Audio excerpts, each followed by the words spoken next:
Picture this. You just got a raise. Maybe it's $10,000, $15,000 more a year. You finally upgraded your apartment, bought the nicer car, started eating out at those restaurants you always scrolled past on Instagram. At first, it feels like you're finally making it. You can breathe a little easier, right? But then, 2 months later, you check your bank account. Your bills are higher, your discretionary spending has ballooned, and somehow, that feeling of financial stress, it's still there. Maybe it's even worse.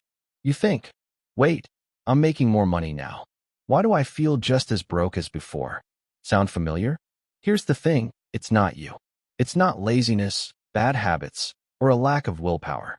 It's a psychological phenomenon that scientists have been studying for decades, something called the hedonic treadmill. Essentially, humans adapt to positive changes, like a higher salary, faster than you realize. What feels exciting today becomes your baseline tomorrow. And unless you consciously step off the treadmill, you keep running, expecting the next raise, the next purchase, the next lifestyle upgrade to finally make you feel rich. This is where it gets really interesting. Even people who win the lottery, get massive inheritances, or hit huge career milestones often report being no happier a year later. You can't win this game by working harder or earning more. You can only win by changing the rules. Hey, I'm Brian, and I spend way too much time thinking about why money never feels like enough, why people keep chasing more without ever feeling satisfied. And if you stick around for this video, I'm going to show you the science behind it, and more importantly, what you can actually do to step off the treadmill. So, before we dive in, make sure to hit that subscribe button and give this video a thumbs up if you've ever felt like no matter how much money you make, it's never enough. Here's the thing, feeling stuck in this cycle isn't your fault.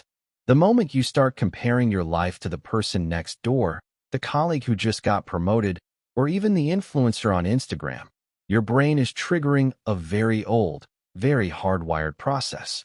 It's called the hedonic treadmill, also known as hedonic adaptation, and it explains why humans never truly feel rich, no matter how much money they earn. This concept isn't some modern pop psychology gimmick. It was first studied in the 1970s by psychologists Philip Brickman and Donald Campbell. In a famous 1978 study, they tracked lottery winners and accident victims over time. Surprisingly, a year after hitting the jackpot, the winner's overall happiness was barely higher than it was before. And the accident victims? Most recovered to their baseline happiness, sometimes even faster than expected. Think about that for a second. Your brain is designed to normalize both the highs and the lows. So when you get a raise, buy that luxury car, or move into a fancier apartment, the initial thrill fades.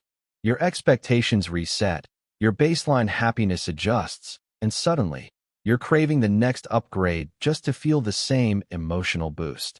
And here's the kicker. The same pattern applies to everyday life, not just massive windfalls. That $1,000 bonus, the new phone, or even paying off a small debt gives you a temporary spike of satisfaction. But soon enough, it feels normal, and you're back at square one. By the end of this video, you'll understand not only why this happens, but also how to actually step off the treadmill, so money stops controlling your happiness. Make sure to hit that subscribe button if this is already sounding familiar, because you're about to see why chasing more money often makes people feel poorer, not richer. Now let's dive deeper into the research. This isn't speculation. This is backed by decades of studies that show why your brain sabotages your sense of wealth. First, the classic 1978 study by Brickman, Coates, and Janoff-Bullman followed 22 lottery winners and 29 accident victims over time. The lottery winners reported an immediate boost in happiness, as you'd expect, but within a year, their reported happiness returned to near baseline levels. Accident victims, while initially devastated, also returned to their prior levels of contentment. This demonstrated one of the earliest proofs of hedonic adaptation. Humans quickly normalize both gains and losses. Fast forward to 2010, when Daniel Kahneman and Angus Deaton at Princeton University analyzed over 450,000 survey responses in the U.S. They found that emotional well-being increases with income, but only up to about $75,000 per year, roughly $95,000 to $100,000 in today's dollars. Beyond that threshold, more money did very little to boost day-to-day happiness. Think about that for a second. Doubling your income from $75,000 to $150,000 might make you feel financially safer, but it won't necessarily make you feel happier. And recent research confirms this isn't just a U.S. phenomenon. A 2021 study by Killingsworth et al., published in Nature Human Behavior, tracked daily moods of thousands of participants across multiple countries.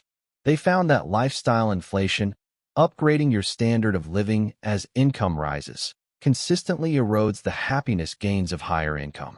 In other words, the more you earn, the more you spend on things that only temporarily boost your mood, leaving you emotionally back where you started. Here's the practical takeaway. Your brain is hardwired to adapt. Every bonus, every raise, every new gadget, your baseline happiness absorbs it, then moves the goalposts forward. This is why financial stress persists, even for people making six figures. Later, we'll break down the actual numbers so you can see this paradox in real dollars and cents. But for now, understand this. Chasing money for happiness is like chasing a mirage. You see progress, but your brain recalibrates, leaving the illusion of more in its place. Let me share some numbers with you, because this is where the paradox really hits home. Imagine you start your career making $42,000 per year. You're managing rent, groceries, and a car payment, and maybe you have $200 left over each month for fun money. You're careful, but you're still stressed. Sound familiar? Now, fast forward a few years, you get a promotion. Your salary jumps to $78,000 per year. That's nearly double. You think, finally, I'll feel rich. You upgrade your apartment, lease a newer car, and start dining out more frequently. But here's the math. Old salary, $42,000 after 22% federal and state taxes, is almost equal to $32,760 net.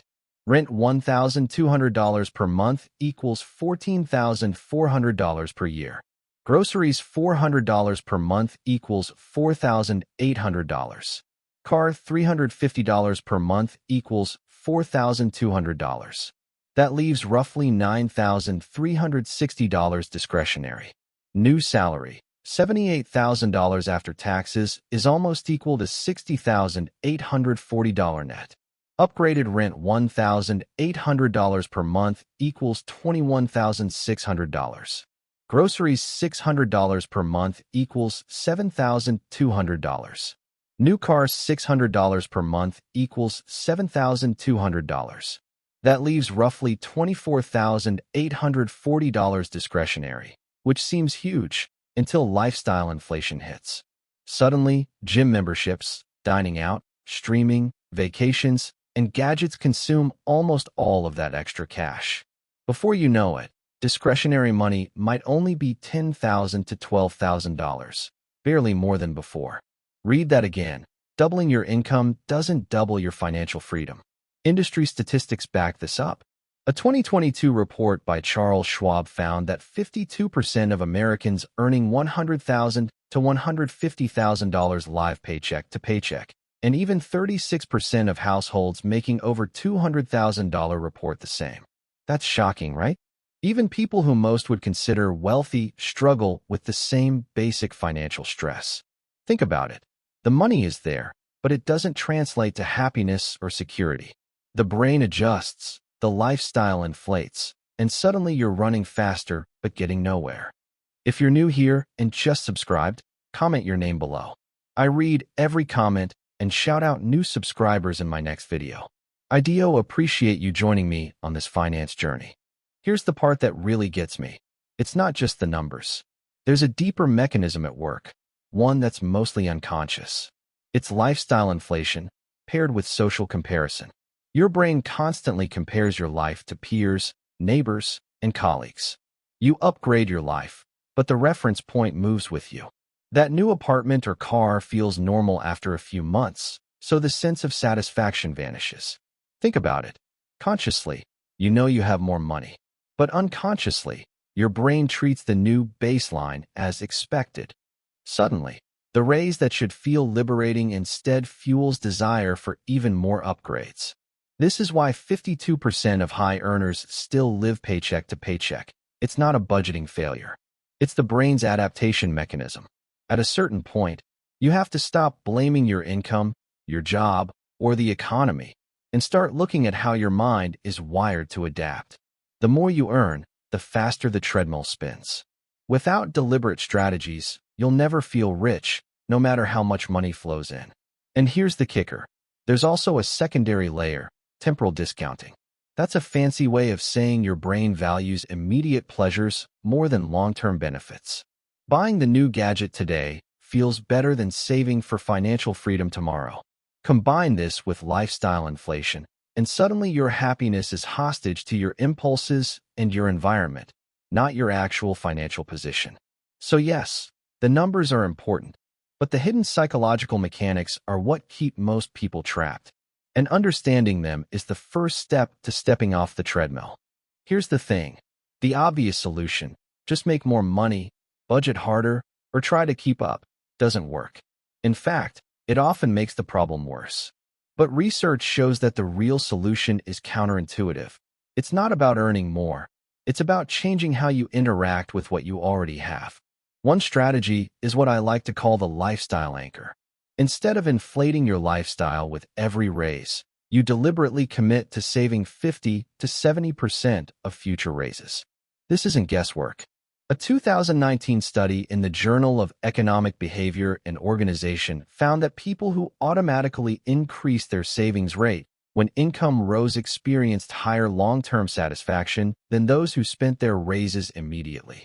That's huge, because it turns hedonic adaptation on its head. The baseline doesn't rise with each raise. Your wealth grows, and happiness becomes less dependent on the next paycheck. Another research-backed approach comes from negative visualization, a practice rooted in Stoic philosophy, but validated by psychology. By intentionally imagining losing what you have, your money, your possessions, or even your lifestyle, you cultivate gratitude for the present. A 2018 study by Emmons and McCullough found that participants who regularly practiced gratitude exercises reported a 25 to 30% increase in daily life satisfaction compared to control groups. In other words, anticipating loss makes you appreciate what's already yours. Finally, there's the concept of time optimization over money accumulation. Instead of chasing the next raise or bonus, invest in strategies that buy back your time. Outsourcing chores, automating errands, or negotiating flexible schedules. A 2020 study by Gino et al. In Psychological Science showed that participants who invested in experiences that freed up time reported greater happiness than those who spent the same money on material goods. Here's what most people don't realize. Expensive, flashy purchases only give temporary spikes. Cheap, deliberate actions, saving more, practicing gratitude, and optimizing for time, produce sustained increases in well-being. And when you combine all three, you create a buffer against the treadmill effect. Your happiness no longer depends on the next upgrade, raise, or bonus. So what do you actually do with this information? Let me break it down into 3 actionable strategies you can start today. 1. The lifestyle anchor. What it is, commit to saving a significant portion of every raise, bonus, or windfall. Think 50 to 70%. Why it works. It stops your baseline from rising with every income bump. Your discretionary spending stays stable while your wealth grows. Mechanics. Automate it. If your raise is $10,000, have $5,000 to $7,000 automatically diverted into investments, retirement, or a high-yield savings account. Over 10 years, compounding turns these extra dollars into a significant wealth cushion, freeing you from paycheck-to-paycheck stress. 2. Negative visualization. What it is, regularly imagine losing your money or lifestyle. Why it works. It trains your brain to appreciate what you already have, countering hedonic adaptation. Mechanics. Once a week, spend 5 to 10 minutes picturing your current financial situation gone. No savings, no luxury items. Then consciously acknowledge what you still value. This builds gratitude and satisfaction, which directly improves emotional well-being by up to 25 to 30%, according to Emmons and McCullough, 2018. 3. Optimize for time, not things. What it is: spend money to reclaim time rather than accumulate more possessions. Why it works. Studies show that experiences and free time provide more enduring happiness than material goods. You're rewiring the brain to value freedom over accumulation. Mechanics. Outsource chores like cleaning or grocery delivery. Invest in productivity tools or negotiate flexible schedules. Even small investments, $50/month for a service that saves 5 hours, yield far greater satisfaction than the same money spent on new gadgets. Combine these strategies and the results compound. Your wealth grows, your lifestyle stops escalating, and you experience a stable sense of financial satisfaction instead of chasing an ever-moving target. Make sure you implement at least one today, because stepping off the treadmill isn't about a single choice. It's about changing the rules of the game completely. I want to leave you with this. The way your brain keeps you on the hedonic treadmill isn't a flaw, it's human nature. For tens of thousands of years, our ancestors survived by always wanting more. More food, more shelter, more security. That drive helped us avoid starvation and danger. But here's the catch. The same wiring that helped us survive now keeps us chasing money and possessions in a world where scarcity isn't the daily threat. Your brain adapts, your baseline shifts, and unless you intervene, you'll always feel like you're behind, no matter how much you earn. The good news is, you're not broken, you're human. Understanding this rewires the way you approach money, happiness, and time. Success isn't found in the next raise, the next gadget, or the upgraded lifestyle. It's in the conscious choice to step off the treadmill, to anchor your lifestyle, practice gratitude, and invest in your time. When you do that, you finally take control. Money stops chasing you, and you start using it intentionally. So, if this video helped you see why you'll never feel rich the conventional way, smash that like button, subscribe, and check out my next video, Shocking Money Stats of the Average Person. Trust me, once you see the numbers, you'll understand exactly why the game isn't about how much you earn. It's about how you play it.